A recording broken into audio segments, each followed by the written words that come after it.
Hey, I'm Shelby, and welcome back to Webinar Q&A, our series that calls out some great questions and answers from our latest webinar chat box.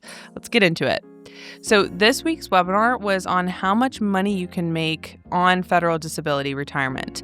So our first question is from a viewer who asked, do stock investments count towards the earnings limit? And the answer to this one is no. Investments do not count as earnings. That would be considered passive income.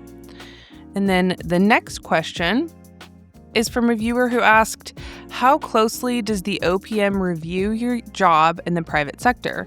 Are they looking at job titles and position descriptions or just the money you make? And the answer to this one is that yes, OPM tends to review the job title, position description, and rate of pay for the position. And this is why it's best not to get a job in the private sector that has similar essential functions as your job for the federal government. And then our final question is, does income from rental properties count towards the 80% earnings cap? And this is also a great question, and the answer is no. Earnings from rental properties is considered passive income, so it won't count towards your 80% income cap. And that is it for today.